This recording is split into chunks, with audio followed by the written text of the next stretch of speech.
Buya, saya hamba Allah dari Cirebon ingin bertanya. Sekarang ini di media sosial banyak diberitakan tentang hadis kejadian di pertengahan bulan Ramadan yang bertepatan dengan hari Jumat. Dan bunyi hadisnya itu dari Sayyidina Abdullah bin Mas'ud, dijelaskan bahwa apabila terdapat suara yang sangat dahsyat di bulan Ramadan, maka akan terjadi huru-hara di bulan Syawal. Akan banyak golongan manusia yang memisahkan diri di bulan Dzulqa'dah, dan akan ada pertumpahan darah di bulan Dzulhijjah dan bulan Muharram. Kemudian ia bertanya kepada Rasulullah apa yang harus dilakukan di bulan Muharram, dan Rasulullah menjawab, sangat disayangkan sekali pada saat itu manusia akan saling membunuh dan sangat kacau keadaannya. Dan ia bertanya lagi, apa suara yang dahsyat yang terjadi pertengahan Ramadan itu ya Rasulullah? Kemudian Rasulullah menjawab, suara itu terjadi di pertengahan bulan Ramadan yang bertepatan di malam Jumat, dan suara dahsyat itu akan membangunkan orang-orang yang sedang tidur, menjatuhkan orang-orang yang sedang berdiri, menjadikan wanita-wanita yang terhempas dari kamar-kamar mereka. Pada saat itu terjadi gempa. Pada saat itu cuaca yang sangat dingin akan menerpa, dan hal itu terjadi apabila malam di pertengahan Ramadan itu bertepatan dengan malam Jumat.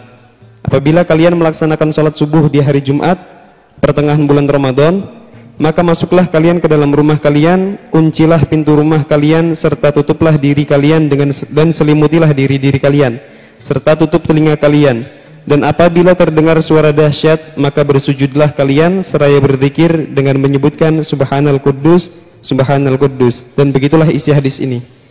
Dan apakah ini termasuk hadis sahih atau tidak? Dan bagaimana cara kita menanggapi hadis tersebut, Buya? Terima kasih atas kesempatannya dan mohon maaf dan mohon untuk penjelasannya, Buya. Bismillah. Berbanyaklah sujud dan berzikir tanpa harus menunggu dentuman tersebut, tanpa harus menunggu suara. Karena kematian bisa datang tidak harus pertengahan Ramadan, bisa esok hari. Kita lebih perlu adalah bagaimana kita meningkatkan kualitas diri kita, kebaikan kita. Bahkan ada orang bicara tentang kiamat dan kiamat. Ya, kiamat akan tiba. Akan tiba, ada kiamat pribadi, ada kok. Kematian kita meninggalkan dunia, sudah tidak ada artinya dunia ini. Itu yang kita persiapkan, lebih penting lagi. Tanpa harus menunggu dentuman tersebut, tanpa harus menunggu suara tersebut. Hari ini, bulan Ramadan, ayo kita tingkatkan ibadah. Baik, adapun masalah riwayat seperti itu banyak sesaat disebut dengan kalimat naz'ah, faz'ah. Ada nafkhah faz'ah, ada sautun, ada dujjah, atau macam-macam riwayat. Tapi dari riwayat yang banyak ini, dari riwayat yang banyak tentang suara di pertengahan Ramadan, yang pertama kata suaranya Jibril, yang kedua adalah suaranya setan, macam-macam riwayat banyak ini. Sesaat dari Abu Hurairah ada, dari Abdullah bin Mas'ud ada, dari banyak riwayat. Ulama hadis, ahli hadis yang bisa menghukuminya, termasuk Imam As-Suyuti dalam Al-La'alil Masnu'ati tentang ahadits maudhu'ah mengatakan ini adalah termasuk riwayat palsu yang nggak boleh dibawa. Dan juga seperti Ibnu Jauzi dalam maudhu'atnya ada, Imam Uqaili, Imam Dhahabi, pakar-pakarnya menyebutkan seperti itu. Dan itu diriwayatkan oleh Imam Tabrani, dan juga banyak yang meriwayatkan, tapi yang memutuskan adalah para ahli hadis juga. Sebaiknya ahli hadis itu membawa hadis belum dihukumi, diserahkan seperti di dalam kitab At-Tabrani itu. Imam Tabrani meriwayatkan hadis, tidak semuanya hadis sahih. Nanti para ahli hadis yang menghukumi. Bahkan ada riwayat palsu, mereka mengumpulkan begitu. Kecuali sudah dipastikan Bukhari, Muslim seperti itu. Nah, kesimpulannya bahwasanya pakar-pakar seperti Imam Suyuti, Ibnu Jauzi, dan juga Dhahabi, dan juga Uqaili, dan yang lainnya mengatakan itu adalah riwayat tidak dibenarkan. Bukan omongan saya, bukan omongan kami. Jadi sudahlah, selagi sebagian para muhadithin atau muhadithin mengatakan begitu, nggak perlu kita mengangkat hal-hal yang semacam itu. Bahkan insohal hadithu, biasanya berhati-hatinya para ulama itu kalau sudah melihat hadis katakan dhaif itu ada tambahannya insoha, barangkali benar. Ada yang menemukan hadis itu benar. Insohal hadis, kalaupun itu hadis benar, nggak perlu kita, kalau ternyata hadis itu benar, yang perlu kita hadirkan sikap kita setiap saat. Di zaman yang seperti ini nggak perlu kita mengeruh-ngeruhkan keadaan, bisa menakut-nakuti orang dengan itu semuanya. Sementara kita tahu hadis yang tidak benar. Kalau seandainya hadis benar, akan tapi semuanya mengatakan tidak benar karena sudah dulu pernah juga ketemu malam Jumat, tanggal 15 hari Jumat nggak ada dentuman juga. Sebelumnya ada malam Jumat di hari Jumat di 15 Ramadan juga nggak ada apa-apa. Akan tapi seandainya hadis itu benar, kalau akan datang pada waktunya nanti. Apakah harus Ramadan ini? Nggak perlu kita bikin takut orang. Kita ajak saja sekarang, kalau seandainya ada dentuman itu, Anda ahli iman, ahli Allah, perbaiki semuanya. Adapun kita masuk rumah hari ini bukan karena dentuman, karena memang anjuran pemerintah, kesehatan, demi kebaikan kita tinggal di dalam rumah. Nggak usah membawa hadis itu. Nggak usah membawa hadis itu. Menjadikan orang nanti semakin, bukan, kalau takut kepada Allah setiap saat hendaknya. Maka kami lebih menghimbau bahwasanya tidak sebaiknya, kalaupun mungkin ada yang mentaskhih mengatakan hadis itu benar, tapi begitulah yang kami ketahui adalah dari Imam As-Suyuti, boleh pakar juga Al-Hafidz Suyuti, dan juga bagaimana Ibnu Jauzi dengan mawdu'atnya dan masih yang lainnya banyak. Maka tidak usah membawa hadis-hadis yang semacam itu untuk kita hadirkan. Kalaupun hadis itu benar, kita tidak tahu kapan itu datangnya. Dulu pertanyaan tentang tukhon juga. Kalau hadis itu benar, kita tidak tahu apakah kapan tibanya. Ramadan yang akan datang atau setelahnya, itu Allah yang maha tahu. Lalu apa yang kita persiapkan? Sama kita menghadapi kiamat.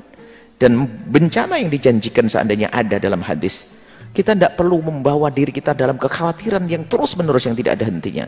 Akan tapi yang kita hadirkan hendaknya persiapan. Jika itu datang, saya di kelompok yang mana? Apakah saya ahli iman atau tidak? Itu saja.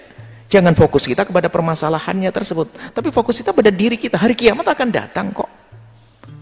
Lebih dekat dari itu sebab kematianmu akan tiba kok.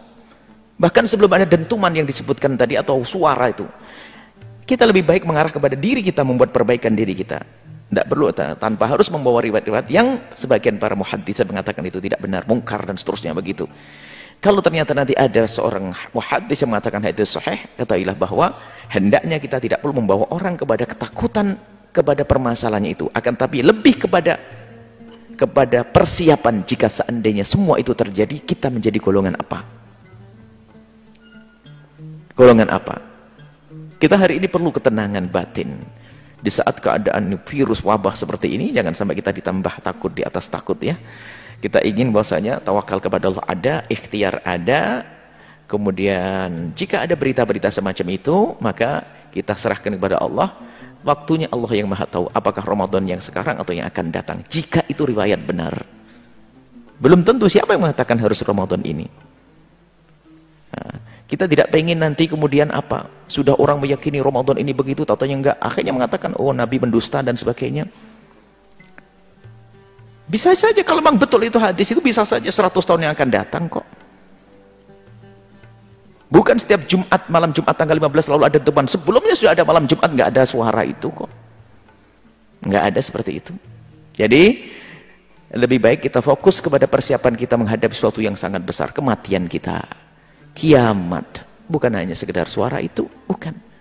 Lebih dari itu yang kita fahami dari para ahlinya bahwasanya hadis tersebut tidak dianggap sahih. Kalaupun hadis itu sahih, sekali lagi, jika hadis itu sahih, hendaknya kita fokus kepada diri kita sendiri di saat menghadapi seperti itu. Bukan kita hanya mikirkan itunya heboh, viral di sana sini, lalu cok-cok-cokan. Bener, sekarang sudah mulai masuk rumah, awas hati-hati.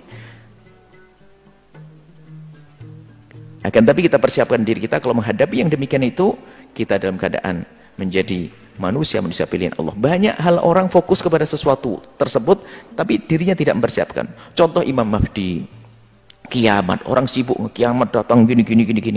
Sebelum kiamat kamu akan kedatangan kiamat pribadi, mati kok. Imam Mahdi, kita cari Imam Mahdi. Nggak usah dicari Imam Mahdi, kita siap-siap saja yang baik. Nanti kalau Imam Mahdi datang kita jadi pasukannya kok. Nyari keliling Imam Mahdi keluarnya, apa itu?